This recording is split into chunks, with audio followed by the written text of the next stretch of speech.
Bonjour à toutes et à tous et bienvenue sur le podcast de Glow Up, l'accélérateur de talents féminins qui met à l'honneur les femmes qui entreprennent sur la région toulousaine.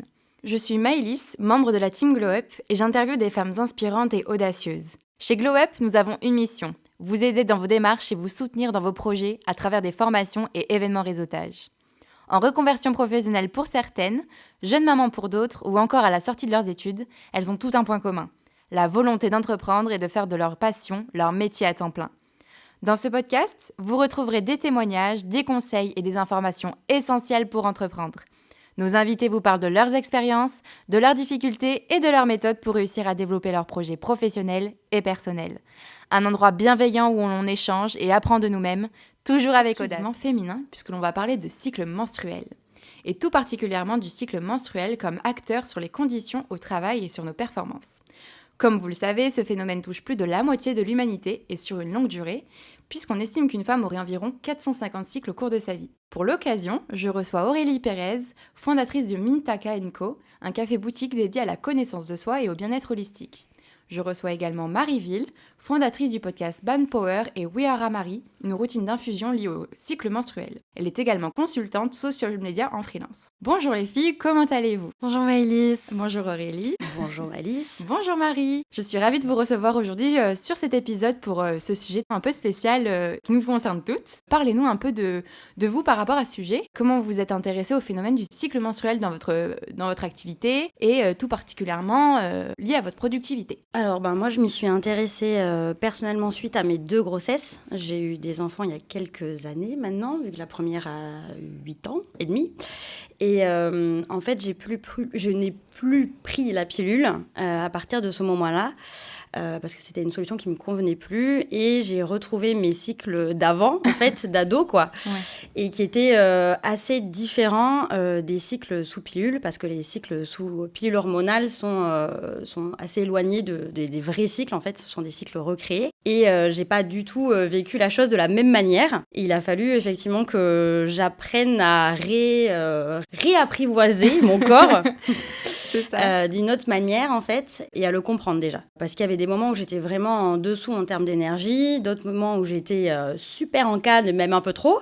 Voilà, je suis quelqu'un d'assez dynamique et des fois c'était un peu compliqué aussi. Donc il a fallu que je redécouvre mon corps et mes cycles, etc. Et c'est comme ça que je m'y suis penchée, que j'ai cherché de quoi lire sur le sujet et où j'ai trouvé des solutions adaptées à moi. Et du coup, en voulant chercher un petit peu à quoi étaient liées ces fluctuations d'hormones, est-ce que tu as trouvé pas mal d'informations sur Internet ? Est-ce que tu as pu trouver les informations que tu voulais ou justement tu trouvais que ça manquait un petit peu à ce sujet-là ?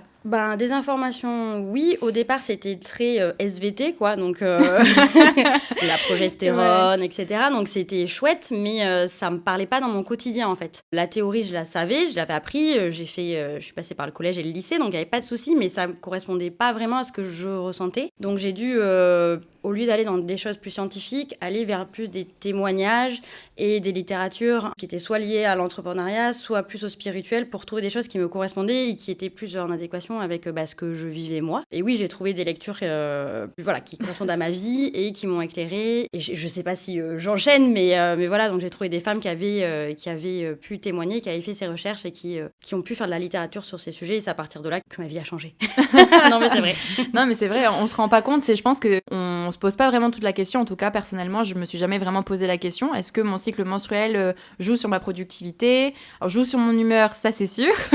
Mais est-ce que ça va jouer sur mon travail, sur ma productivité, sur ma motivation aussi en fonction des semaines et même des moments de la journée ? Toi, est-ce que Aurélie, tu l'as senti ? À quel moment tu t'es vraiment intéressée à la question du cycle menstruel dans ta productivité ou même dans ton activité ? Alors, la question du cycle menstruel, pour moi, elle est arrivée, je dirais, il y a 4 ou 5 ans à peu près.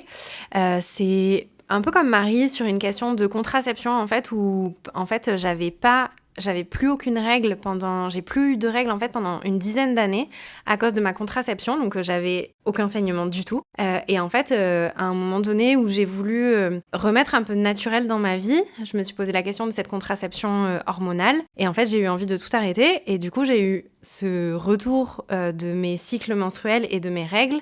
Et en fait, c'est vraiment là où j'ai commencé à observer mon corps et à essayer de comprendre en fait ces cycles. Et du coup, effectivement, j'ai pu observer des changements sur mes humeurs et vraiment sur mon comportement au quotidien et sur ma manière d'aborder les choses. Et en fait, c'est vraiment à ce moment-là que tout mon rapport au cycle a changé et que j'ai pu, à partir d'observations et à partir de ressources que je découvrais sur le sujet, que j'ai pu vraiment soit adapter mon quotidien ou en tout cas vraiment l'intégrer à mon style de vie, on va dire. Et du coup, par rapport à l'entrepreneuriat, du coup, ça fait 2 ans et demi que j'ai quitté mon dernier job salarié et que je suis entrepreneur. Et en fait, ce côté d'entrepreneuriat, ça m'a vraiment donné l'opportunité de modeler en fait mon quotidien et mon activité. En fait, j'avais cette flexibilité, cette liberté qui m'ont permis de mieux respecter mon cycle et de mieux respecter ma nature cyclique. Et du coup, ça a joué effectivement sur la productivité puisque à partir du moment où on s'écoute un peu plus,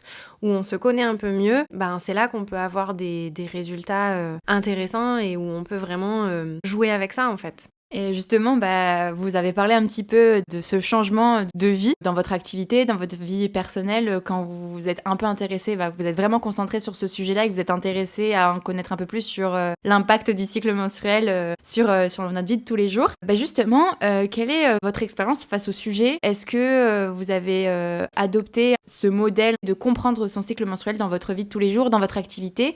Et même, est-ce que vous en avez fait, du coup, construit une activité entrepreneuriale autour de ce sujet-là ? Alors, je dirais pas que j'ai construit mon activité entrepreneuriale autour.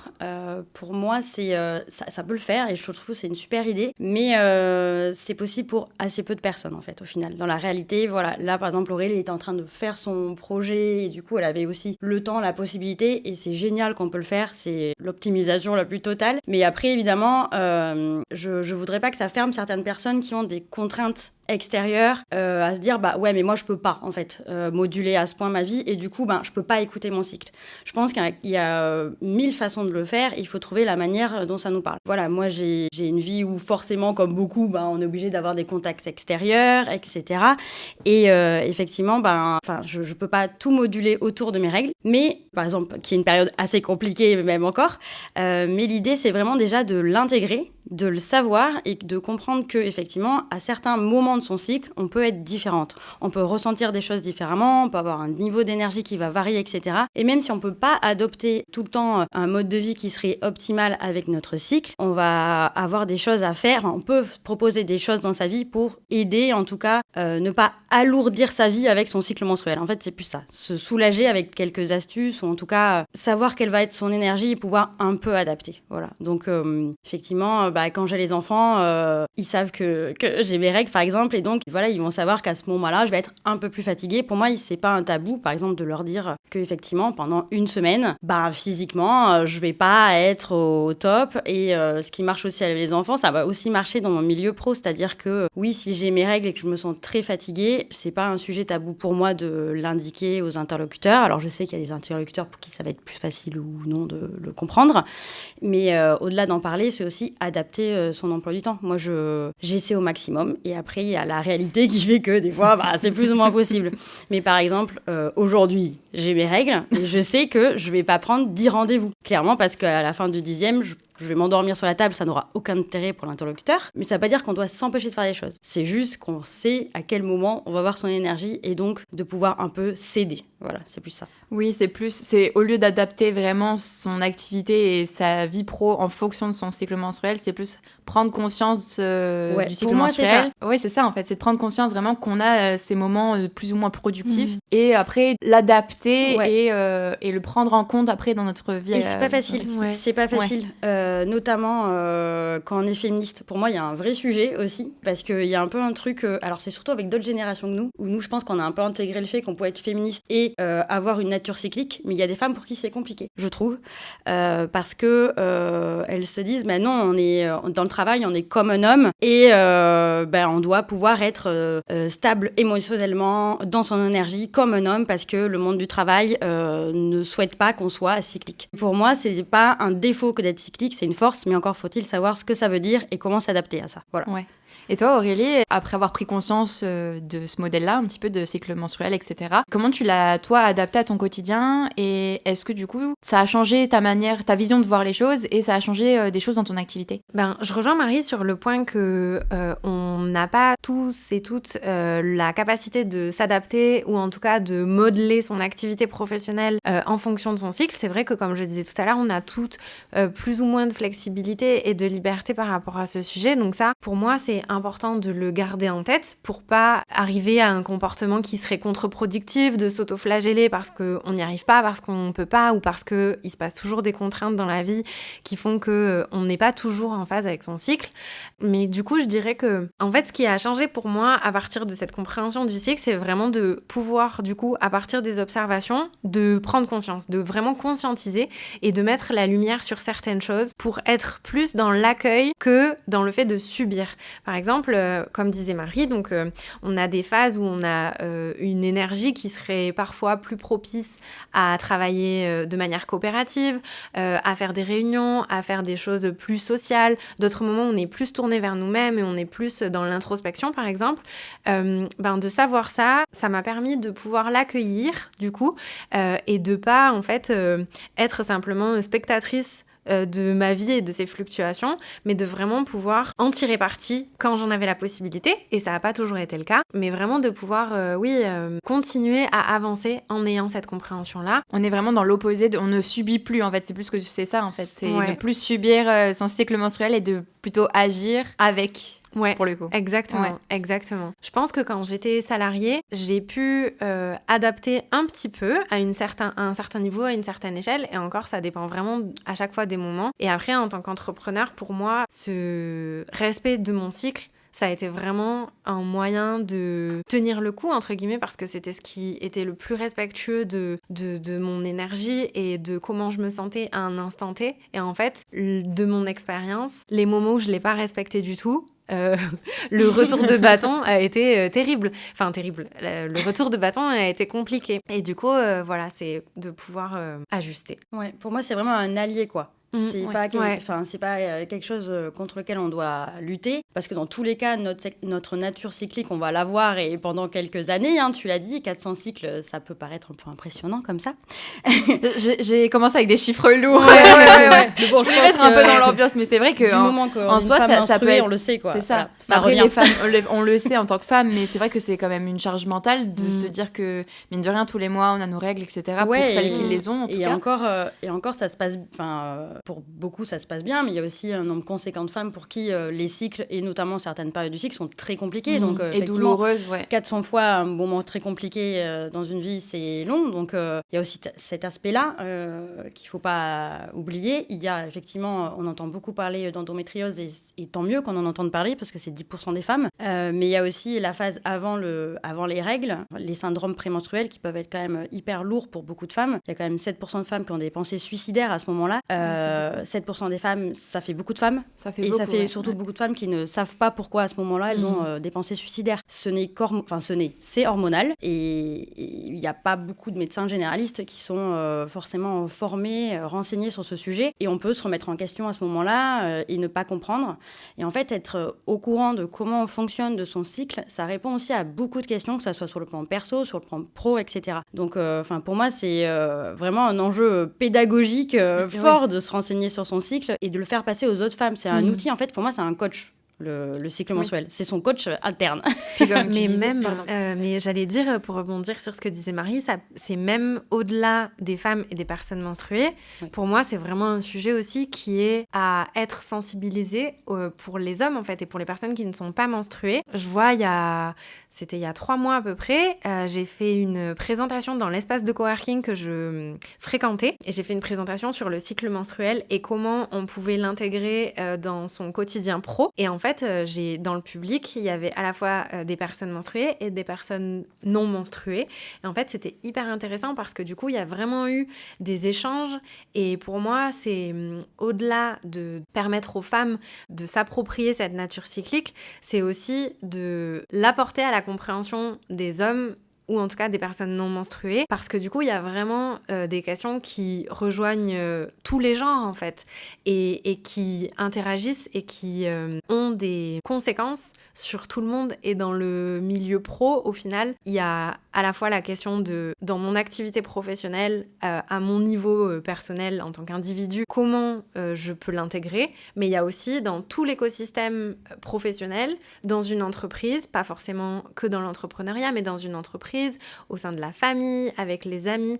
Et pour moi, c'est vraiment un sujet qu'il est important de vulgariser et de démocratiser, enfin de banaliser plutôt, et vraiment de dédiaboliser en fait. Et voilà, et ça peut vraiment entrer dans toutes les sphères, dans la sphère de l'intime, dans un couple, vraiment. C'est super important ce que tu dis, et en plus je me rends compte même, tu vois, parce que pour nos auditeurs, j'ai commencé en plus en introduction de parler, donc c'était un épisode spécial qui concernait donc oui les femmes, mais ça concerne les femmes dans les faits, puisque là on parle de vraiment productivité et cycle menstruel, mais bien sûr comme tu le dis Aurélie, c'est super important d'en parler autour de soi, et que bien sûr la gente masculine soit au courant et ait conscience de l'importance du cycle menstruel et des enjeux que ça a aussi, je pense, surtout au sein des entreprises, etc. Et même, comme tu le disais, dans le cadre familial, ça a beaucoup d'enjeux, et pour les objectifs futurs aussi, pour les projets, etc. Et je pense que c'est encore un chemin qui est long à faire, mais pour pouvoir éduquer, je pense, l'ensemble des générations aussi. Et oui, parce qu'au final, du coup, les personnes menstruées, bon, du coup, elles sont touchées directement par le sujet, mais de manière indirecte, les personnes non menstruées, tout le monde a dans son entourage une épouse, une amie, une copine, une sœur, une fille qui, à un moment donné, sera touchée par le sujet. Donc c'est vraiment... Après, et qu'on arrête de banaliser et oh, ça va, t'as tes règles, non? Oui. Je supporte pas cette expression. T'as tes règles, non? Quand t'es fatiguée ou quand t'es énervée. Arrêtez ça. Moi, je le prends pas si mal, en vrai. Arrêtez ça. Ah non, c'est insupportable. Ouais, mais je sais, toutes mes amies, c'est pareil. C'est très catégorique, moi, je pense que c'est une manière très maladroite d'essayer d'en parler, peut-être. Mais c'est vraiment maladroit. Pour moi, c'est encore une fois l'expression d'un tabou, et c'est la stigmatisation de tout je pense que ce qui est négatif dans. Et puis on a le droit d'être énervé que quand on a nos règles. Ouais, on a tout le temps nos règles, punaise. Et puis comme si là, ah non mais. Vous la voyez pas, mais elle est énervée. Encore un débat. J'ai pas mes règles, mais je suis en colère. Marie, t'allais rebondir. Ouais, pour moi, c'est difficile ce sujet. Enfin, c'est difficile, c'est essentiel et pas évident ce sujet en entreprise, mais il y a une véritable thématique, parce qu'à la fois, en tant que manager, on manage aussi des femmes souvent, on manage rarement que des hommes, après dans des secteurs très très particuliers, et donc savoir que les personnes qu'on va manager sont cycliques, pour moi c'est important, mais encore une fois, c'est toujours pareil, il y a toujours cette peur de se dire, si je suis une femme, je veux pas que être cyclique joue en ma défaveur, parce que ça me renvoie à ma nature de femme, et c'est compliqué, et je l'entends très bien, c'est une crainte que je comprends très bien, mais pour moi c'est des questions qu'on est en train de dépasser. Parce qu'aujourd'hui, un manager qui ne comprend pas ça, qui ne comprend pas que les femmes sont cycliques, c'est quand même un manager supra vieille école, et qui ne voit pas l'humain derrière les personnes qui managent. Donc oui, il a des personnes qui managent qui sont des êtres humains, et dont des femmes qui sont cycliques. Et oui, ça joue sur leur productivité potentiellement. Et donc, il faut peut-être s'y adapter, en tout cas s'y intéresser, et peut-être en parler avec elles. Il y a des femmes avec qui ça sera un gros no-go d'en parler, parce qu'elles ne voudront pas, parce qu'elles ne se sentent pas concernées, parce que peut-être que là, elles sont sous contraception hormonale et elles n'ont pas du tout ces sensations-là. Et c'est hyper OK, mais en tout cas que ça soit un sujet qui puisse être accueilli. Et une femme que j'ai rencontrée qui fait des interventions dans des grands groupes sur cette thématique-là, du cycle au travail, qui est Judith Castro, et c'est notamment via son livre que je me suis vraiment intéressée à ce sujet. Elle intervient et les hommes sont hyper à fond dans ces interventions et changent leur manière d'aborder ce sujet, enfin en tout cas l'abordent déjà avec leurs collaboratrices, mais repartent aussi avec des outils dans la manière de l'aborder, parce que c'est pas évident pour un homme, parce que oui, effectivement, le t'as tes règles ou quoi, typiquement, du coup, si on est un homme, qu'on est manager, qu'on veut aborder cette question, on sait qu'on va pas balancer un t'as tes règles ou quoi, parce qu'on sait que ça peut énerver un peu les gens. Mais comment l'aborder, en fait? Il y a vraiment toute une déconstruction et une reconstruction sociale à aborder sur ce sujet-là, et c'est un vaste sujet, mais c'est super qu'on puisse commencer à le faire ensemble, voilà. Bien sûr. Et tu parlais tout à l'heure, en plus, de féminisme, et je rebondis sur ce que tu dis, c'est vrai qu'il y a certaines femmes, justement, qui se battent depuis des années et des décennies sur justement l'équité entre hommes et femmes, l'égalité des droits, égalité même de traitement. Et c'est vrai que pour le coup, ça peut être difficile de jauger entre le fait que oui, on veut être égaux, mais le problème, c'est que physiquement, on l'est pas. Donc ça, c'est compliqué. Tu l'as dit, même dans ton propos, il y a 2 secondes, c'est entre équité et égalité. Voilà, c'est tout le propos. Pour moi, encore une fois, il faut pas forcer. Celles qui veulent pas en parler, pour qui c'est pas une thématique où elles se sentent concernées, c'est ok, parce qu'il y a des moments de la vie où, même moi, quand j'étais beaucoup plus jeune, enfin, j'ai 90 ans, mais à la vingtaine, c'était pas du tout un sujet pour moi, ces questions-là, et je me sentais pas spécialement concernée, et c'est ok, enfin, c'est aussi un cheminement. Mais maintenant, de nier ma nature cyclique, ça serait contre-productif, en fait. Voilà. Mais c'est vraiment un peu un féminisme des années 80, où ces femmes des années 80, on fait tout, on peut tout faire, on est Wonder Woman, on doit affronter les choses de plein de faces, et on avance, voilà. Et ça, c'est une vision, je pense, qu'aujourd'hui, on a un peu remis en cause. En tout cas, on n'est pas tout le temps comme ça. Et c'est ok d'être des fois plus vulnérable. Et même, c'est super, des fois, d'être un peu plus vulnérable que ça. Ouais, des fois, mais ça veut pas dire qu'on est girl boss, c'est pas en fait, forcément... mais on est des girl boss. Mais des fois, on est des girl boss fatigués. Voilà. Et c'est ok d'être sous un plaid avec une bouillotte et de bosser comme ça, en fait. Il n'y a pas de sujet. Et la semaine d'après, on sera avec nos épaulettes, ok ? Mais...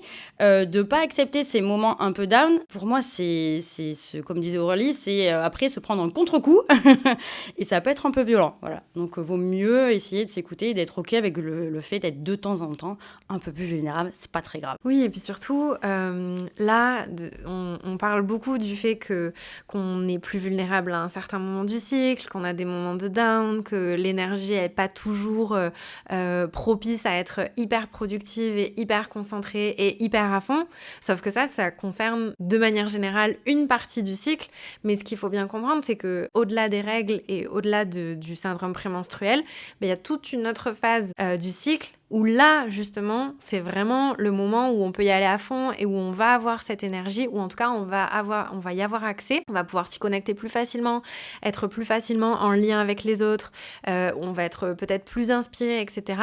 Et du coup, pour moi, c'est aussi considérer cette nature cyclique, c'est avec les deux pendants, c'est avec le pendant un peu plus vulnérable et avec le pendant un peu plus badass, quoi. Et du coup, pour moi, ça, c'est pas... Il n'y a pas que la faiblesse, entre gros guillemets, du cycle et des règles, mais du coup, il y a aussi l'autre pendant qui est beaucoup plus puissant et beaucoup plus rayonnant, qui va nous permettre d'accomplir d'autres choses dans le cadre pro. Et pour moi, du coup, prendre en considération le cycle menstruel dans le cadre pro, c'est pas juste être un peu plus doux avec les personnes menstruées quand elles sont down, c'est vraiment savoir que, ok, pendant cette phase-là, on peut y aller un peu plus à fond, on peut favoriser par exemple les réunions de projet, les rendez-vous pro, le fait de faire des lancements de projets, de travailler sur son offre, etc. Et peut-être que quelques semaines plus tard, on va être un peu plus dans l'introspection, dans faire le bilan et dans quelque chose d'un peu plus doux et un peu plus respectueux de son énergie à ce moment-là. Mais du coup, il y a quand même ce pendant aussi où on peut y aller à fond, quoi, parce qu'on va avoir l'énergie, on va avoir les ressources pour ça. Comme disait Marie tout à l'heure, en fait, c'est à considérer comme un allié et comme une force, le fait d'être cyclique, et pas simplement comme une vulnérabilité ou un moment de faiblesse, en fait. Et du coup, c'est marrant parce que vous parlez toutes les deux de phases. C'est bien parce qu'on va un peu découler pour un peu expliquer à nos auditeurs, pour tous ceux qui connaissent pas encore vraiment les différentes phases du cycle menstruel. Donc les filles, je sais pas si vous connaissez donc le livre de Gaëlle Badassari, Kiffe ton cycle, où justement elle aborde le thème du cycle menstruel. Donc c'est un livre dans lequel elle encourage surtout les femmes à bien connaître leur cycle pour pouvoir mieux vivre et vivre avec. Elle parle notamment de 4 cycles différents et 4 phases différentes du cycle. Est-ce que du coup vous les connaissez ? Est-ce que vous pouvez nous expliquer un petit peu, Marie ? Oui, bon, pour moi ça a été vraiment une révélation de le voir en 4 temps. Donc Gaëlle le voit comme une sorte de vague sur laquelle on surfe, ces 4 phases, donc elle les a nommées. Et Judith Castro, dont je parlais juste avant, fait le parallèle, elle avait des saisons. Donc après c'est pareil, il y a des choses qui parlent, il y a des choses qui parlent pas, faut juste trouver la manière qui vous correspond. Voilà. On peut le voir aussi avec la lune. Voilà, il y a des gens qui sont plus dans cette compréhension-là. Il y a ni des bonnes ni des mauvaises manières, l'histoire c'est juste de voir ce qui vous parle. Mais en tout cas, le grosso modo, on s'accorde sur 4 grandes phases. Une phase qui va être être, pour partir d'un moment où tout le monde voit bien, c'est on va dire la phase des règles, qui va être vraiment donc la phase de l'hiver, et qui est assez imagée avec Judith Castro. Donc c'est celle où on a l'énergie au plus bas. C'est une période donc qui est plutôt dédiée au repos, à l'introspection. On doit tenter au maximum de respecter ce repos-là, parce que l'idée c'est pas de se forcer trop à ce moment-là, sinon quand on est censé repartir, on va avoir un peu déjà les batteries à zéro. Donc du coup Gaëlle le voit plutôt comme être posé sur sa planche. C'est le moment où c'est plus calme et on est plutôt censé respecter le moment un peu de calme et pour se préparer à redécoller. Donc le moment où on redécolle, c'est la phase après les règles, une fois qu'on a arrêté les saignements. Donc ça dépend, il y a des femmes qui ont des règles de 3 jours, de 7 jours, de 10 jours. Voilà, encore une fois, c'est s'adapter à sa nature, à soi. Il y a la théorie, et puis après, il y a sa pratique. Et puis en plus, ça évolue suivant les moments de sa vie. Donc évidemment, il faut le b.a.-ba, c'est surtout de s'observer. Il faut connaître et s'observer. Et donc quand on reprend en fait l'énergie, quand la sève remonte, on va dire, c'est plutôt la phase donc dite du printemps, donc après les règles. C'est une sorte de prise d'élan, on va dire à ce moment-là. Et c'est un moment où on a plus d'énergie, on va pouvoir aller vers l'action. On a envie, c'est là où on a tout le temps envie de monter tous ses projets, de démarrer plein de choses. On a un peu une énergie, alors avec des gros guillemets dites masculines dans nos sociétés, mais en tout cas on est dans l'action, voilà. Et on peut en profiter. C'est plus facile, voilà. Ensuite on va passer à la phase de l'ovulation, des jours autour de l'ovulation, donc plutôt dite de l'été. Cette phase-là, on est debout sur la planche, comme dit Gaëlle, donc c'est assez imagé. Et c'est vraiment un moment où on est plus tourné vers l'autre, vers les interactions sociales. C'est un moment de douceur. C'est le moment de l'ovulation, hein, donc en titre personnel, on peut le comprendre. Et c'est souvent le moment le plus agréable du cycle, parce que c'est un moment de plénitude pour beaucoup de femmes. Encore une fois, on peut le vivre autrement, il n'y a pas de souci, c'est une théorie et après il y a sa réalité. Et puis après vient le temps de l'automne, hein, du coup, pour être toujours dans cette image-là, et on est un peu dans le tube de la vague et c'est un peu plus mouvementé. C'est souvent une période qui est un peu plus redoutée par les femmes parce que on sort un peu de la plénitude pour aller vers quelque chose de plus mouvementé. Mais pour moi, c'est une phase ultra importante parce que c'est souvent là où, ok, on va se remettre en question. C'est pas hyper agréable dans la vie de se remettre en question, mais en même temps, on était dans l'action, on était dans les interactions, etc. On a avancé sur des sujets, on a rencontré plein de personnes. Et maintenant, c'est un peu le temps de faire le tri. Et c'est aussi souvent là où on a un peu l'envie de faire du grand ménage chez soi. Et c'est un peu pareil pour le travail. C'est le moment où on se dit, qu'est-ce que je garde, qu'est-ce que je mets de côté, qu'est-ce que je fais plus tard. C'est le moment de poser sur les papiers. Et c'est aussi un moment créatif. On a souvent des nouvelles idées à ce moment-là. Et c'est OK, on les pose et on passera à l'action peut-être un peu plus tard parce qu'on n'est pas toujours d'une humeur à tout entreprendre. Mais c'est un super moment pour moi parce que moi je trouve que c'est une chance d'être cyclique et d'avoir ces 4 saisons parce que justement on se remet en question une fois par mois. Et c'est pas mal en fait comme idée. Et limite je suis heureuse d'être une femme pour ça parce que je me dis j'ai ce coach à l'intérieur qui me pousse à faire ce chemin-là. Autant le faire en fait, autant le respecter. Alors évidemment il y a des mois où c'est plus facile que d'autres. Mais voilà, en gros c'est donc la manière de Gaëlle et de Judith de voir les cycles en 4 phases. Voilà, j'espère que c'était à peu près compréhensible. Oui, ça a été clair. Aurélie, je sais pas, toi, si tu as quelque chose à rajouter sur les phases, du coup ? Non. Marie a... Non, mais Marie, elle a tout bien expliqué. Non, après, à part l'expérience personnelle... Oui, c'était très clair, en tout cas. Merci Marie pour cette explication. Dans son livre, d'ailleurs, Gaëlle aussi parle... Donc, elle a fait une enquête qu'elle a menée sur les femmes. Et donc, elle parle justement de 89% des femmes qui déclaraient subir des variations d'humeur donc pendant leur cycle, ce qui est très majoritaire. Les femmes vivent aussi, comme tu disais Marie, leurs règles de manière très très différente. Et c'est pour ça, je pense qu'il faut aussi, comme vous disiez toutes les deux, vraiment adapter et agir en fonction de son propre cycle. Parce que bien sûr, il y a plusieurs phases qui englobent les cycles menstruels de chacune, mais chacune vit aussi son cycle menstruel différemment. Il y en a certaines qui le vivent très très bien, d'autres qui connaissent des effets qui sont beaucoup plus marqués. Il y a plus de 200 symptômes prémenstruels qui sont possibles, donc c'est énorme. Quand on parle de la déprime, des gonflements, des maux de tête, etc., ça va dans tous les sens. Pour le coup, est-ce que vous avez retrouvé ces effets sur votre productivité ? Est-ce que ça a joué dans votre productivité ? Est-ce que en adoptant et en comprenant ces différentes phases, vous avez pu les appliquer, Aurélie ? Alors, moi, je dirais oui. Je suis plus à convaincre. Mais là où j'ai vraiment vu la différence, c'est dans la mesure où... j'ai perdu mon idée. C'est pas grave, ça va Je revenir. vois trop ta tête quand ton idée, ça va, je suis elle est en train de partir son idée. Ça fuit, loin. Punaise. Je vais réfléchir pendant ce temps-là. Du coup, Marie ? Alors moi, sur ma productivité, oui, forcément, parce que vraiment, j'ai des gros downs et des ups en termes d'énergie, et du coup, mon énergie va jouer sur ma productivité. Mais il faut pas croire, quand j'ai trop d'énergie aussi, ça joue sur ma productivité, parce que j'entame trop de chantiers à la fois. Donc c'est pas forcément hyper productif d'avoir un truc, un multitâche complet. Donc oui, moi, en fait, j'ai cherché des solutions justement pour, on va dire, harmoniser mon cycle. Voilà, parce que voilà, j'ai beaucoup de variations et c'était un peu dur pour moi à gérer, donc c'est pour ça que je me suis tournée vers des solutions plus naturelles, parce que j'ai pas des problèmes liés à mon cycle, c'est vraiment pour que ça soit plus facile à vivre, donc j'allais pas forcément aller vers des médicaments. Et je me suis rendu compte, et c'est vraiment une vision de la société par rapport au cycle, que tout ce que je trouvais, c'était par rapport aux phases dites plus compliquées, avant les règles, pendant les règles. Et moi, ça m'allait pas, parce que je voyais pas le cycle comme ça, je voyais quelque chose de plus holistique, qui comprend l'intégralité du cycle. C'est pour ça que j'ai fait ma propre infusion, qu'aujourd'hui, je vais lancer pour que la partager à d'autres femmes. Et justement, tu peux nous en parler un petit peu plus de ce projet-là, et comment tu as fait justement pour différencier les différentes phases avec tes infusions. Parle-nous un petit peu du projet. Vraiment, je l'ai fait de base pour moi. C'était, comme je disais, pour essayer d'harmoniser mon cycle, et aussi me forcer, entre guillemets, à identifier les 4 phases et à m'y adapter, entre guillemets. Donc, j'ai beaucoup lu, je me suis beaucoup renseignée. Je suis quelqu'un qui, de base, aime bien tout ce qui est phyto, et Aurélie, encore plus. Donc là aussi, on se rejoint sur beaucoup de choses. Et du coup, j'ai fait mes propres mélanges pour qu'ils me correspondent, et qui correspondent, en fait, à ces 4 phases-là, pour apprendre à vivre mon cycle. Voilà, j'en ai parlé autour de moi, dont à Aurélie aussi. En fait, on se connaît dans la vie. Et en fait, de cette idée est née l'envie de partager ces infusions à d'autres femmes. Et au-delà des infusions, c'est vraiment une vision du cycle dans sa globalité, et une vision du cycle positive, en fait. Voilà.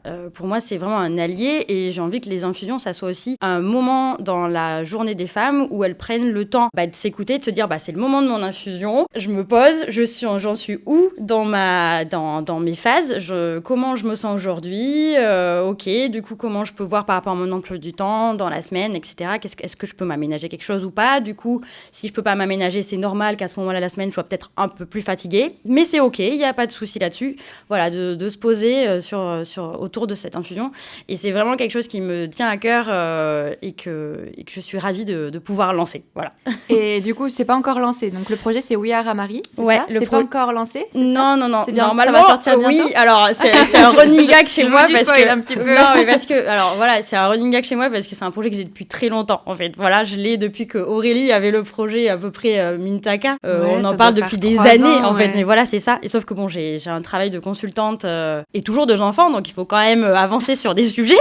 Mais là, ça y est, je me suis enfin organisée dans ma vie professionnelle pour faire une sorte de mi-temps consultante et un mi-temps dédié au projet. Donc, ça y est, il va enfin naître. Normalement, j'ai une campagne de crowdfunding qui sort en septembre 2022. Je l'annonce ici, comme ça, je suis obligée, je m'engage devant vous. Voilà. C'est signé, c'est dit là. Exactement, voilà. Et l'idée, c'est vraiment en fait de pouvoir, partager vraiment autour du cycle avec les femmes. Il y a aussi cet enjeu-là, que ça soit aussi une marque média, parler du cycle et d'une manière, que ça soit vraiment un allié, encore une fois. Il y a pas, oui, il y a des phases difficiles, mais oui, c'est un super coach. Donc j'ai envie, voilà, qu'il y ait des moments aussi où on puisse se réunir, où il y ait des personnes qui viennent sur d'autres manières de vivre son cycle. Enfin, il y a des positions de yoga qui sont super pour le cycle menstruel. Enfin, il y a plein de choses à découvrir et il y a plein de choses à faire ensemble. Aurélie, elle a envie de parler. Aurélie, dis-nous que t'as retrouvé. En fait, Comme elle disait Marie, à partir du moment où on a la meilleure compréhension du cycle et où on sait potentiellement ce qui peut se passer, ce qu'on peut ressentir, on peut aussi chercher les outils qui vont venir soit adoucir les symptômes qui vont être compliqués ou douloureux, soit renforcer les situations ou les contextes qui vont être positifs. Et du coup, comme elle disait Marie, il y a des positions de yoga qui peuvent adoucir le SPM, qui peuvent adoucir les douleurs pendant les règles. Il y a de la phytothérapie avec des plantes qui vont vraiment être adaptées à tout ça. Il y a des relaxations, il y a des... comment ça s'appelle? Des objets électriques qu'on peut mettre au niveau des ovaires qui vont venir calmer les douleurs. Enfin, il y a vraiment beaucoup de solutions et d'aides pour ce qui se passe de positif comme pour ce qui se passe d'un peu plus désagréable, on va dire. Et en fait, quand tu posais la question de savoir si cette compréhension du cycle, ça avait eu des effets sur ce qu'on pouvait vivre au quotidien, sur la productivité, pour moi, ça a vraiment été ça. Ça a vraiment été de me dire, en fait, ça a calmé d'une certaine manière les effets un peu plus compliqués et ça a renforcé, ça a vraiment souligné tout ce qui pouvait être positif dans le reste du cycle qui ne concernait pas les phases des règles ni les phases de SPM. Et du coup, à partir de là, ça laisse la porte ouverte à beaucoup plus d'harmonie et d'équilibre en fait. Alors que quand on n'en a pas conscience, on prend les choses comme elles viennent et on sait pas forcément quoi faire parce qu'on comprend pas et du coup ça...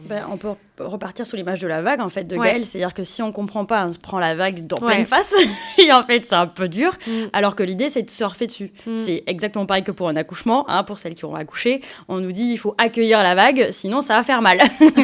C'est pareil, en moins violent, mais enfin ça dépend pour qui encore une fois. Apprendre à surfer, déjà ça s'apprend en fait, on n'est pas hyper éduqué sur le sujet. Je veux dire que la première fois qu'on a des règles, on nous dit pas tiens apprends à surfer, on le découvre plus tard ou on le découvre jamais aussi. Donc c'est un apprentissage, Et justement, je rebondis sur ce que tu dis Marie, comment on pourrait faire par exemple pour les filles ou les femmes qui aimeraient justement se renseigner sur ça, apprendre à connaître leur cycle. Comment on fait pour connaître son cycle et comment on fait pour s'adapter aussi à son cycle? Pour moi, il y a plusieurs choses. Depuis le début, on parle beaucoup d'observation. Et pour moi, c'est la première chose, en dehors de... Enfin, même si on n'a pas lu des ouvrages à ce sujet, même si on connaît personne qui s'y connaît, juste de s'observer à partir du premier jour des règles, par exemple, observer l'humeur, observer le niveau d'énergie, observer...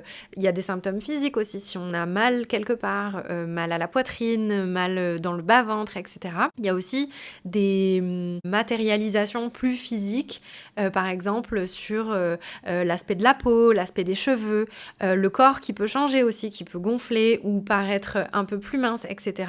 Donc pour moi, ça passe par toute une phase d'observation de ça, de ce qu'on ressent. Et ensuite, en fait, à partir de cette observation, on peut reconnaître des schémas, des choses qui reviennent et du coup en fait c'est vraiment cette histoire de cycle en fait qui va revenir d'un mois sur l'autre et du coup à partir de là mieux connaître pour pouvoir potentiellement anticiper les choses et après de plus en plus il y a vraiment beaucoup d'ouvrages à ce sujet, il y a des podcasts, il y a des comptes Instagram, il y a des personnes qui en parlent, il y a des événements aussi à ces sujets, il y a même des boutiques spécialisées sur les règles, sur les menstruations, sur le cycle, il y en a une qui a ouvert à Toulouse qui s'appelle, je vais pas savoir le dire, Ranuté. Je pense que c'est ça, Ranuté, ouais. Désolée si on écorche. Ouais. Je chercherai, je mettrai en barre d'infos. Il y en a une à Paris qui s'appelle PemLab aussi, qui a, je sais pas si elle a ouvert ou si elle va ouvrir, mais je l'ai vu passer sur Instagram aussi. Il y a des marques comme celle que Marie est en train de lancer qui vont dans le sens de cette sensibilisation. Je sais aussi qu'il y a des personnes qui font des ateliers de sensibilisation, que ce soit en entreprise ou dans des lieux plus à destination des plus jeunes, comme des lycées ou des collèges. Et donc pour moi, il y a beaucoup de ressources accessibles. Et effectivement, on n'a pas toujours les entourages qui sont sensibilisés à ces sujets pour pouvoir en parler, pour pouvoir apprendre de nos mamans ou les femmes qui sont dans nos vies, parce qu'il n'y a pas toujours cette capacité de communication autour de ces sujets et il y a encore beaucoup de tabous sur les générations qui nous ont précédés. Mais quand même, de nos jours, il y a vraiment la parole qui se libère à ce sujet. Il y a a beaucoup de ressources accessibles, donc avec quelques recherches, c'est facile de trouver. Enfin, j'ai la sensation en tout cas que c'est plus facile maintenant d'avoir accès à ces ressources et à ces enseignements-là. T'es d'accord? Ouais, je suis hyper d'accord avec tout ce qu'elle a dit. Et de manière pratique, si vous voulez commencer à vous intéresser à votre cycle, il y a des applications assez faciles. Alors de base, c'est plus pour savoir quand vont arriver vos prochaines règles. C'est un peu... voilà. Mais finalement, même s'il n'y a pas une vision cyclique de la chose, on peut quand même annoter nos émotions, nos sensations physiques, etc. Et pour des personnes qui commencent, ça peut être une manière assez pratique et pas trop compliquée, télécharger une appli. Pour donner des noms, il y a Flow, Clou, qui sont quand même les deux plus connus et qui sont pas mal. Après, un carnet, un crayon, ça marche aussi pour celles qui sont moins dans le digital. Mais évidemment, c'est la première... Enfin, c'est quelque chose d'assez facile, accessible, financièrement aussi, que de le faire. Mais après, il faut se lancer, quoi. Et puis pour les plus créatives d'entre nous, il y a aussi plein de do-it-yourself pour fabriquer ce qu'on appelle une roue des lunes ou un cadran autour des lunes. Je connais pas du tout. Tu peux nous expliquer un petit peu ce que c'est? Ouais, en fait, on utilise souvent les lunes pour parler des règles. Donc, c'est pas tant par rapport à la lune, à l'astre. Ça pourrait, parce qu'en soi, quand tu penses que les océans se règlent sur les astres, il y a clairement, les phases sont... Oui, il y a clairement des corrélations et des choses qui se jouent entre les deux. Mais en fait, un cadran lunaire, si on cherche sur Internet, il y a vraiment beaucoup d'articles et de tutoriels qui en parlent. En fait, un cadran lunaire, ça se présente sous forme de disque, où il y a plusieurs disques qui sont attachés par leur centre, par une attache parisienne, par exemple. Et l'idée, en fait, c'est de superposer à la fois les jours du mois, donc sur le disque le plus grand, par exemple. Ensuite, sur le disque du milieu, on peut superposer les règles, en fait. Et l'idée, c'est de pouvoir... Et sur le disque le plus petit, donc le disque du centre, en fait, on a le disque qui est séparé en 4 phases, qui reprend les phases du cycle menstruel dont Marie a parlé tout à l'heure. Et en fait, l'idée, c'est de pouvoir faire tourner les disques à partir du premier jour de nos règles, de le positionner sur le jour du mois sur lequel on est, et ensuite de pouvoir annoter, en fait, nos humeurs, les symptômes physiques dont on a parlé tout à l'heure, ce qu'on pouvait remarquer par rapport à notre corps, par rapport à nos émotions, par rapport à notre niveau d'énergie, et en fait, de pouvoir matérialiser le cycle sur cette forme de disque, ça peut aider à cette compréhension, du coup, des différentes phases et du côté vraiment cyclique. On est en train d'essayer d'en faire un avec We Are Marie. C'est vrai? Bah oui, parce que pour savoir quelle infusion, à quel moment, il faut suivre. Voilà. Moi, je connaissais plus sous forme de tableau avec un code couleur, pour le coup, en fonction des émotions dans le mois, etc. On arrive plus ou moins à retrouver un même cycle, justement, qui est peut-être lié, du coup, pour le coup, au cycle menstruel. Je connaissais sous forme-là, mais tu vois, je connaissais pas du tout sous forme lunaire. En plus concret, quels sont les bénéfices directs de suivre son cycle menstruel au cours du mois, dans sa productivité? De respecter son niveau d'énergie, d'être efficace, en fait. Parce que si j'y allais totalement à l'encontre, je pense que je serais beaucoup moins dans ce que je fais.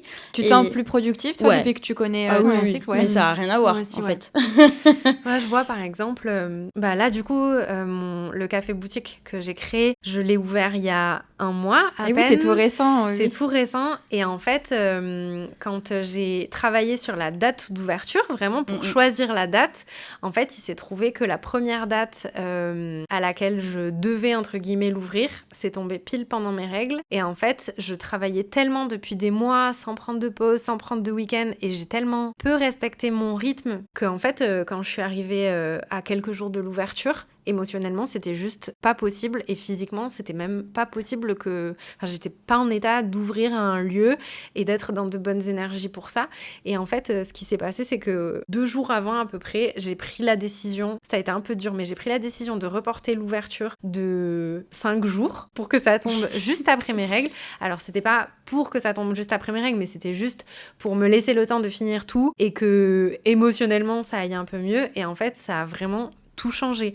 Alors après, je sais que quand on est entrepreneur, on n'a pas toujours cette flexibilité-là, mais si on peut l'apprendre et si on peut ne serait-ce que, bouger juste de quelques jours ou de quelques centimètres ce qu'on fait pour que ce soit un peu plus en accord, des fois ça change tout. Et là, dans le cas de l'ouverture de Mintaka & Co, mais ça a été le jour et la nuit en fait, vraiment à quelques jours près, j'étais au plus bas. Ça, c'est un exemple énorme, quoi. Mais là, et vraiment, ça c'est quand vraiment, en fait, j'ai senti physiquement que j'étais pas en capacité d'ouvrir. C'était pas possible, c'était pas le bon moment. Et en fait, quand je me suis posée pour y réfléchir, je me suis dit, bah oui, là, ça va pas. Ça va pas le faire. Ça va pas le faire. Après, ça, c'est un exemple exceptionnel. On n'a pas tous autant dans notre vie, non, tu vois. bien sûr, non, Mais par non. contre, c'est hyper... on Ah oui, comprend oui, hyper oui. bien. Après, pour des choses peut-être un peu moins incroyables, sensationnelles, comme l'ouverture de café-boutique, tu vois. Au quotidien, je pense qu'on peut très bien se dire, quand on est entrepreneur, des fois, c'est pas décaler ses horaires, mais c'est peut-être se dire, si j'ai le choix ou pas de travailler chez moi, si je peux travailler chez moi, et par exemple, là, en phase de règles, etc., je sais que par exemple, moi, demain, je vais rester chez moi travailler. Peut-être que je travaillerai sous mon plaid avec une bouillotte, et ça sera pas une super image de working girl, mais en fait, je serai plus efficace comme ça. Alors que si je me force à des choses où en fait, c'est plus le contexte qui me force que autre chose, il y aura pas vraiment d'enjeu pour moi à mettre un tailleur demain parce que j'ai pas de rendez-vous. Enfin voilà, donc je peux m'écouter sur des petites choses qui vont changer beaucoup de choses dans ma manière de travailler. Voilà. Et c'est souvent ok. En fait, il faut se le permettre parce que ça va rien changer au niveau du business en fait. Moi mon mail, si je l'envoie alors que je suis avec une bouillotte sur le ventre ou pas, mon interlocuteur en face qui va le recevoir, il en saura rien. Par contre, si je suis en train de souffrir dans mon tailleur, dans mon bureau, en train de le faire et que je le fais en étant en souffrance et en mettant 15 minutes de plus, mis bout à bout, tout ce genre de choses va avoir des effets. Et en plus, je vais pas être en joie de le faire. Ouais. En fait, c'est ça aussi. Il y a la productivité et oui, ça joue d'écouter son cycle sur la productivité parce que ça joue sur notre énergie, mais il y a aussi sur l'envie de le faire, quoi. Ouais. Parce que ça nous permet de maintenir la foi dans ce qu'on fait. Et souvent, dans les projets entrepreneuriaux, il y a quand même une grosse part d'envie, de motivation, de passion. Et si on perd ça, mais on perd tout, en fait, parce que tout tient sur ça, quand même. C'est le socle.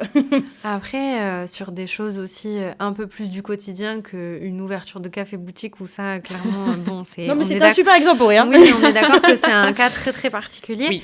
Mais sinon, sur plus un peu des tâches ou des missions du quotidien, moi, je sais que, par exemple, en fonction de la phase du cycle dans laquelle je vais être, je vais pas me caler des rendez-vous en présentiel, par exemple. Il y a des choses, je vais plutôt les faire en visio, plutôt les faire au téléphone, plutôt les faire par email, effectivement. Et au contraire, il y a d'autres phases de mon cycle où justement je vais chercher ce lien social, je vais chercher à être en relation avec mon interlocuteur ou mon interlocutrice, et où là je vais favoriser les rencontres vraiment en présentiel, du coup, en personne. Pareil pour les réunions d'équipe, par exemple, ou les rendez-vous pro. Je sais qu'il y a des moments de mon cycle et de mon mois, du coup, où je vais être beaucoup plus enclin à faire du brainstorming, à travailler sur des lancements de nouvelles offres, à travailler sur la création d'événements parce que l'inspiration sera là, la créativité sera là, etc. Et du coup, sur un peu plus des tâches du quotidien, j'essaie, en tout cas à titre personnel, je sais qu'on n'en a pas tous la possibilité, mais j'essaie d'organiser mon agenda sur le mois en fonction de ça. Et pareil, s'il y a des choses que professionnellement je peux pas toujours adapter, des fois ça va se jouer plus sur le côté personnel. Par exemple, je sais que quand je vais être un SPM ou pendant mes phases de règles, je vais travailler de la même manière parce que des fois j'ai pas la capacité de tout adapter et de tout chambouler juste parce que j'ai mes règles. Mais par contre, je vais peut-être pas caler des dîners avec mes copines, je vais peut-être pas sortir en boîte, et je vais peut-être me caler des week-ends un peu plus tranquilles. Et ça aussi, quelque chose qui a beaucoup joué, ça a été d'en parler et d'ouvrir cet espace avec mon partenaire, avec mon conjoint, et d'ouvrir cet espace au sein du couple. Ça peut toucher à la fois le professionnel et aussi le personnel. Et en fait, lui, il sait, il comprend. Et je suis à l'aise pour en parler, il est à l'aise pour en parler. Et du coup, il sait que des fois, quand il y a des chamboulements émotionnels, il s'inquiète pas, par exemple. Parce qu'il sait que ça peut être lié à mon cycle menstruel et que ça va finir par passer et que c'est OK, en fait, de laisser évoluer les émotions comme ça. Et pareil pour le travail, il sait que par exemple quand j'ai mes règles, et des fois il vient m'aider au café parce qu'il sait que je vais être un peu plus fatiguée. Et du coup en parler avec son entourage, ça peut aussi leur permettre à eux de nous aider quand on en a besoin, ou en tout cas d'être présent, d'être soutenant et soutenante. Et ça peut aider aussi. Il n'y a pas que la sphère pro, en fait. Enfin, tout est lié. Tout est lié, bien sûr. Ouais, évidemment. Ouais, par contre, si on travaille avec des collègues féminines, le problème, c'est qu'on va avoir nos règles en même temps au bout d'un moment. Ça, c'est un phénomène qui est étudié, mais qui... Enfin non, justement, on le voit, mais on n'a pas encore étudié, on n'explique pas pourquoi nos règles se synchronisent. S'harmonisent avec Ouais, exactement. Et donc, souvent, quand on est plusieurs femmes sous le même toit aussi, ça le fait. Et normalement, on s'aligne sur la femme la plus fertile. Ah. Donc pas sur notre maman, quoi. Ah ouais. On va décaler maman. Pardon à toutes les mamans. Qu'on décale quand on devient fertile. Ouais. Et ça aussi, je trouve que... En fait, il y a plein de choses à découvrir sur les cycles menstruels. Mais du moment que je trouve qu'on cherche, qu'on en parle entre nous, et c'est déjà un grand pas et qu'on s'écoute aussi. Voilà. Ouais, qu'on s'écoute. C'est la première chose, c'est s'écouter et accepter la chose. Accueillir et se faire confiance. Et on veut le voir comme un allié, comme un compagnon qu'on va avoir pendant plusieurs années. Donc autant le prendre par la main et pas se battre avec. Autant cohabiter au mieux, quoi. C'est clair. Et c'est marrant parce qu'on le retrouve aussi, tous ces effets-là, dans les domaines, par exemple, sportifs. Puisque, pour le coup, moi, j'ai lu que c'est Pierre-Hugues Higonin, donc, qui a fait un doctorat à l'université Claude Bernard à Lyon, qui a mené une thèse, justement, sur les effets du cycle menstruel, sur les facteurs de performance dans le football à haut niveau. Donc, pour le coup, il a fait beaucoup de tests sur une équipe féminine de l'AS Saint-Étienne pour justement mesurer l'agilité, la vitesse, la force et même la vivacité des joueuses. Et en fait, il s'est rendu compte vraiment qu'en fonction du cycle menstruel, le coach allait adapter en fait justement des entraînements assez différents pour mettre aussi en avant leur humeur et leur confiance en soi. Ça a vraiment optimisé les 24 joueuses et il y a eu vraiment plusieurs leviers sur lesquels ils ont joué pour optimiser leurs résultats et apparemment sur ces tests-là, ça a vraiment fonctionné sur le long terme. Donc pour le coup, ça marche aussi sur les domaines sportifs, etc. Et résultat, pour le coup, plus concret. Ça fonctionne aussi dans le sport, donc c'est pas à négliger. Pourtant, on pourrait se dire un milieu où parler de son cycle menstruel, ça va être une faiblesse de fou. Quoi. Surtout dans le football, qui est de base, en fait, en plus un sport qui est quand même majoritairement masculin. Et au final, ça peut être du coup, comme on le disait tout à l'heure, comme vous le disiez toutes les deux, c'est vraiment une force de pouvoir mettre en avant le cycle menstruel. C'est soit on est très fatigué, soit justement on est une badass, comme disait Aurélie. Appelons le chat un chat. Ah non, mais je suis d'accord. L'une des questions qu'on se pose, je pense, c'est comment on peut adapter ou alors faire comprendre quand on est entrepreneur par rapport à son entourage dans le travail, mais aussi dans le cadre personnel, ou alors quand on est en entreprise, comment justement aborder ces sujets-là, comment faire en sorte que justement le sujet du cycle menstruel soit plus un sujet libéré. Est-ce que vous avez, vous, remarqué des choses ou est-ce que vous avez des conseils ? Alors pour moi, sur le côté perso déjà, les applications dont parlait Marie tout à l'heure, il y en a certaines, et peut-être la plupart, j'en connais qu'une seule, mais qui ont des fonctionnalités de partage du cycle. Et donc je sais que, par exemple, donc mon copain a téléchargé l'application et il a accès à mon cycle. Donc, génial. Donc il sait quand est-ce que je vais avoir mes règles et c'est pas, il l'a pas fait dans un but de contrôle, mais il l'a fait dans un but de compréhension. Et ça, je trouve ça génial, par exemple. On veut tous un mec donc, comme ça, Aurélie. Ouais, je confirme, il est vraiment top, Mathias. Tout le monde sait comment il s'appelle maintenant. Il y a des petits outils qui peuvent, au-delà du fait d'ouvrir l'espace et d'ouvrir les discussions avec nos entourages, il y a des outils aussi qui peuvent nous accompagner et les accompagner dans cette connaissance et dans cette compréhension aussi. Pour le côté entreprise, pour moi, il y a une responsabilité des entreprises et une responsabilité des managers dont parlait Marie tout à l'heure. Pour moi, c'est pas tant aux salariés à dire « venez, écoutez, j'ai mes règles et il faudrait qu'on adapte quelques trucs dans l'entreprise ». Pour moi, c'est aux managers et aux entreprises, ou en tout cas aux directions, de prendre les sujets et de s'en occuper aussi. Et je trouve ça chouette qu'il y ait des intervenants et des intervenantes qui animent des ateliers en entreprise pour sensibiliser à ces sujets. Et après, pour moi, il y a plein de petites choses qui peuvent être mises en place. J'ai pas d'exemple hyper précis pour illustrer ça. Mais... justement, un exemple très précis, dans l'espace de coworking où tu étais, il y avait des protections menstruelles, des choses comme ça. Et en fait, rendre visible à disposition, voilà. De rendre visible le fait que les femmes soient cycliques, une partie des femmes soient cycliques, pour moi c'est hyper important et ça fait partie du fait que ça ne soit plus un tabou, et si c'est plus un tabou, on peut en parler, si on peut en parler, on peut adapter et on peut en faire une force, etc. Donc des fois c'est des petites choses visuelles qui peuvent juste rappeler qu'on est dans une société où quasiment la moitié de la population est cyclique, voilà. Et que ça soit pas un problème. Voilà, que ça soit au contraire, en disant, Ouais. limite à la fin, j'aimerais que les hommes ou les personnes qui n'ont pas la menstruation disent, ah là là, elles ont vraiment de la chance d'avoir un cycle. Oh loulou, qu'est-ce que j'aimerais être à leur place. Ah, les règles, j'adore ça.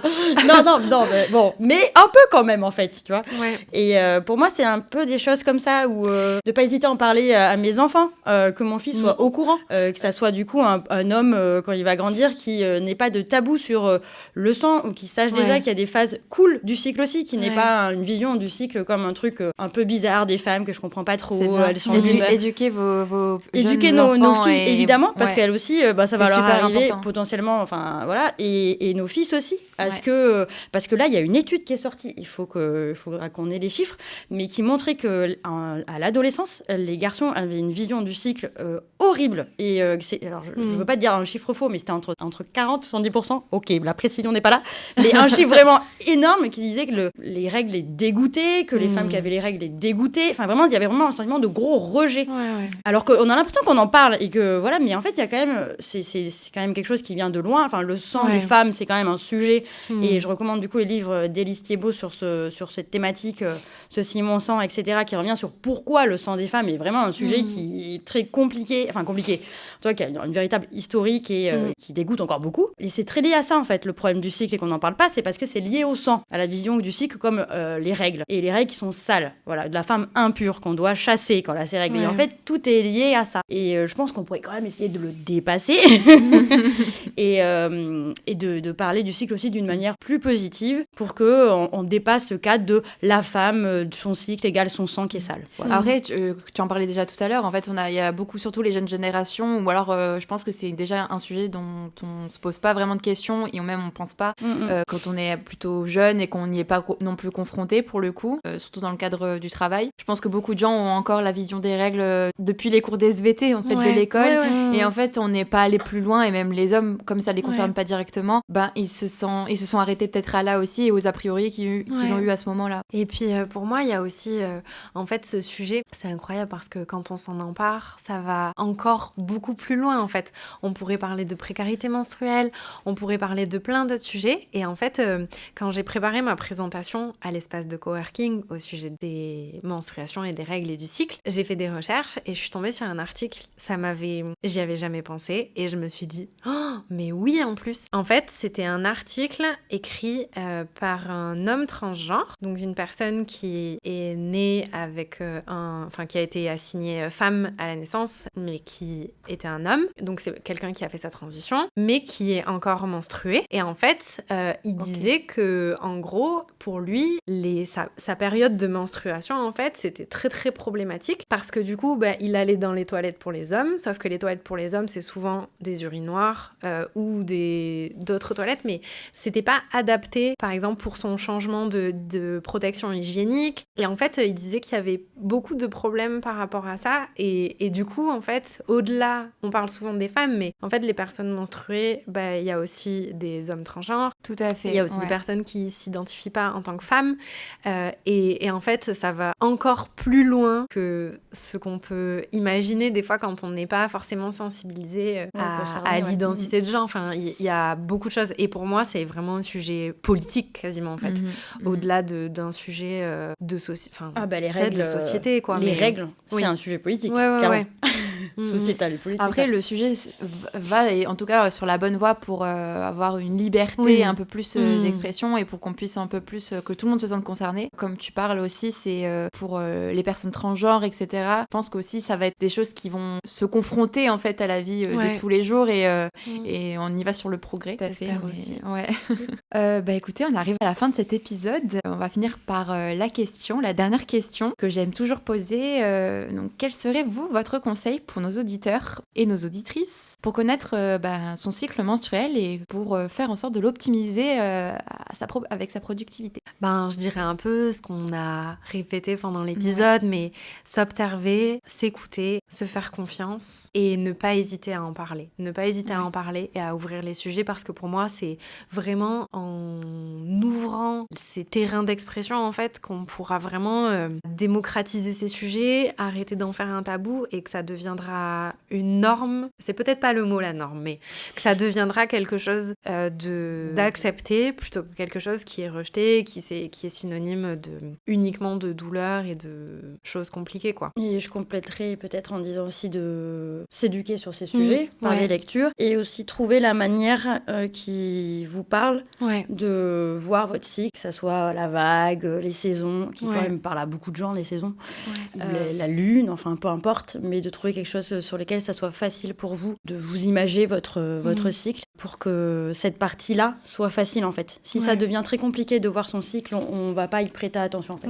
Faut trouver la manière dont vous pouvez entrer sur ce terrain-là, par une appli, par un cahier, un crayon, par la lune, peu importe, mais que ça soit adapté à vous, parce qu'il y a le tout c'est de trouver sa façon et que ça vous serve à vous au concret, et peu importe si c'est pas la même méthode que celle qui est prônée, etc. C'est votre cycle, vos sensations, et il faut que ça vous corresponde. Et si vous, en fait, en phase avant les règles, vous êtes au taquet, et ben tant mieux.